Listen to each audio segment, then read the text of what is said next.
Hello guys, ये episode 14 खूबसूरत मोहब्बत का। तो चलिए शुरू करते हैं। तो रानी जी मनाली को बहुत बुरा भला सुना रही होती है। वो उससे कहती हैं कि तुझसे कहा था ना अपना ये रूपबान चेहरा ढककर रखना, तू फिर से वही करके आई है ना जो तूने 2 साल पहले किया था। तुझसे क्या ही कहूँ, तेरा तो खून ही गंदा है। तुझे शर्म भी नहीं आती है ये सब करते हुए। लगता है तू पूरे फायदे उठाकर आई है, इसलिए तुझे साहब घर तक छोड़ने आई है। इतना कहकर वो मनाली का हाथ बहुत कस के पकड़ लेती है और मनाली को दर्द होने लगता है। तो वो रोते हुए कहती है मैंने कुछ नहीं किया है। फिर वो अपना हाथ झटक कर कमरे में चली जाती है और गेट लॉक कर लेती है। बाहर रानी जी उसे बहुत बुरा भला कह रही होती है। फिर सब अपने कमरे में चले जाते हैं और वो बस तकिए में मुंह देकर रो रही होती है। ज्यादा देर तक रोने से उसकी आंखें लाल हो जाती हैं और सूज जाती हैं। दूसरी साइड मनन अपने घर पहुंचता है तो वो देखता है कि अंश सिगरेट के कच भर रहा होता है। अंश मनन को अपनी तरफ आते हुए देखता है तो उससे कहता है कहाँ गया था तू? तो मनन कहता है मनाली को छोड़ने गया था। फिर अंश कहता है कि अरे वाह मेरी लैला, तेरी तो निकल पड़ी, परी जी के साथ टाइम स्पेंड करके आया है तू। तो मनन कह देता है फिर अंश उससे कहता है कि क्या हुआ, तो इतना लो साउंड क्यों कर रहा है, कोई बात हुई है क्या? तो मनन कहता है कि कुछ नहीं हुआ यार। फिर वो अपनी सिगरेट जमीन पे फेंक देता है और सोने के लिए जाने लगता है और अंश से भी कह देता है कि वो भी सो जाए। ये सब देखकर अंश को कुछ नहीं समझ आता और वो सोचता है कि इसे अचानक से क्या हो गया, अभी तो ठीक था ये।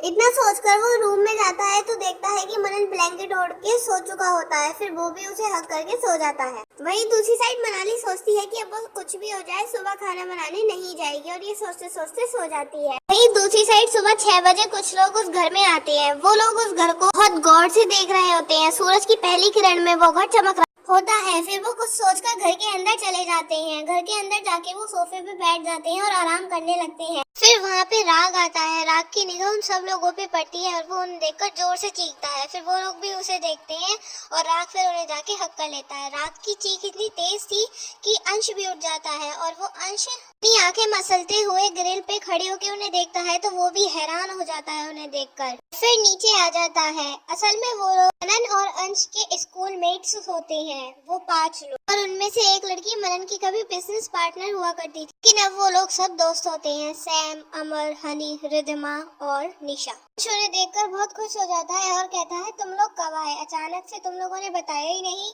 तो रिद्धिमा कहती है कि क्यों, तो हमारे आने से खुश नहीं है क्या? तो अंश कहता है कि बहुत खुश हूँ मेरी कल्लो। इतना कहकर रिद्धिमा के गाल खींचने लगता है। फिर अमर कहता है कि अरे भैया कोई हमसे भी प्यार कर लो, हम भी यहाँ लाइन में खड़े हैं।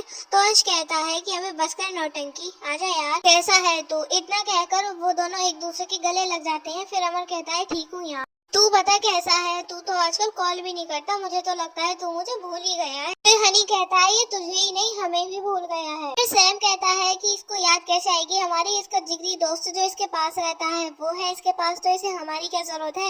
इतना कहकर वो फीकी स्माइल कर देता है। अंश सैम का ताना समझ जाता है। फिर सैम इधर उधर देखते हुए कहता है वैसे कहाँ है तुम्हारा जिगरी यार, हमें देखकर डर गया क्या?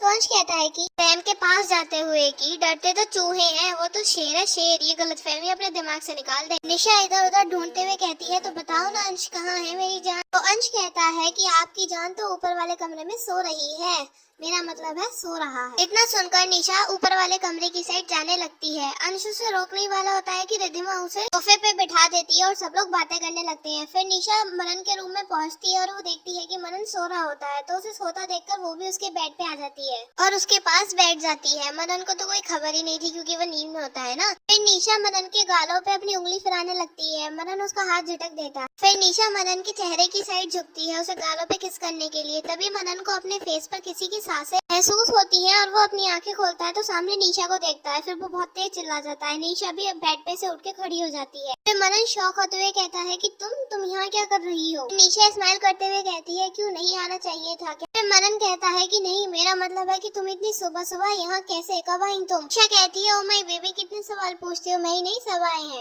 कंफ्यूज होके कहता है मतलब? तो निशा खुश होके कहती है कि सैम, अमर, हनी, रिद्धिमा और मैं अभी अभी आए थोड़ी देर पहले ही, बाकी सब नीचे बैठे हैं। मनन को ये सब सुनकर जैसे झटका लग जाता है। वो फटाफट से नीचे की तरफ भागता है और निशा भी उसके पीछे पीछे आ जाती है।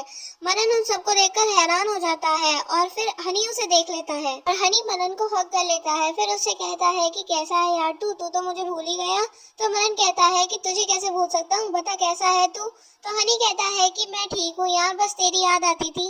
इतना सुनकर मनन स्माइल कर देता है। फिर वो अमर और रिद्धिमा के गले लगता है, उनका हालचाल पूछता है। फिर वो सैम के गले लगता है। सैम रिस्पॉन्स नहीं देता कोई भी, क्योंकि वो उससे जलता था ना, इसीलिए। सब लोग बातें करने लगते हैं तो अंश कहता है कि तुम लोग अचानक से कैसे, मतलब बताते तो तुम लोगों को कैसे पता हम इंदौर से भोपाल आ चुकी हैं। तो अमर कहता है कि मैं रिद्धिमा से मिलने गया था, फिर रिद्धिमा और मैंने प्लान बनाया कि हम सब दोस्त मिलते हैं। इसी प्लान में सैम और हनी को भी शामिल कर लिया। ये दोनों भी 1 महीने पहले आए ऑस्ट्रेलिया से, और निशा भी आने को तैयार हो गई। फिर तेरी मैनेजर रागिनी से पूछा कि तू कहाँ है, तो उसने बताया कि तू यहाँ शिफ्ट हो गया है। फिर हम सब ने प्लान बनाया और आ गए तुझे सरप्राइज देने। फिर मनन ने इतना सुनकर मुस्कुरा दिया और बोला कि एकदम सही किया तुम लोगों ने, इसी बहाने हम सब लोगों की पुरानी यादें ताजा हो जाएंगी।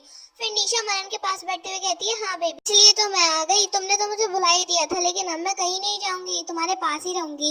इतना बोलकर वो मनन की बाजू कसकर पकड़ लेती है। मनन उससे थोड़ा दूर होकर बैठ जाता है। अंश ये सब देखकर कहता है कि अरे चलो सब नहा लो पहले, फिर हम गप्पे लड़ाते हैं। सब लोगों ने हाँ में गर्दन हिला दी और फिर अंश ने वसी और राग से सामान रखने को कह दिया। सब लोग नीचे के कमरे में ही शिफ्ट हो गए। मनन भी अपने रूम में जाने लगता है तो निशा उसके पीछे पीछे जाने लगती है। ये देखकर अंश कहता है कि निशा जी, आपकी सवारी कहाँ चल पड़ी। फिर निशा कहती है कि क्या मैं अपने बेबी के कमरे में जा रही हूँ। फिर मनन कहता है कि निशा नीचे भी कमरे हैं, वहाँ पर जाकर फ्रेश हो जाओ। और फिर मनन अपने रूम में चला जाता है। निशा भी मनन के पीछे जाने को हुई तो अंश ने उसका हाथ पकड़ लिया। तो गाइस, इसी के साथ एपिसोड 14 खत्म होता है। आपको कैसा लगा हमें कमेंट करके जरूर बताइएगा। लाइक और शेयर करना मत भूलिएगा, और अगर आप चैनल पे नए हैं तो सब्सक्राइब जरूर कीजिएगा।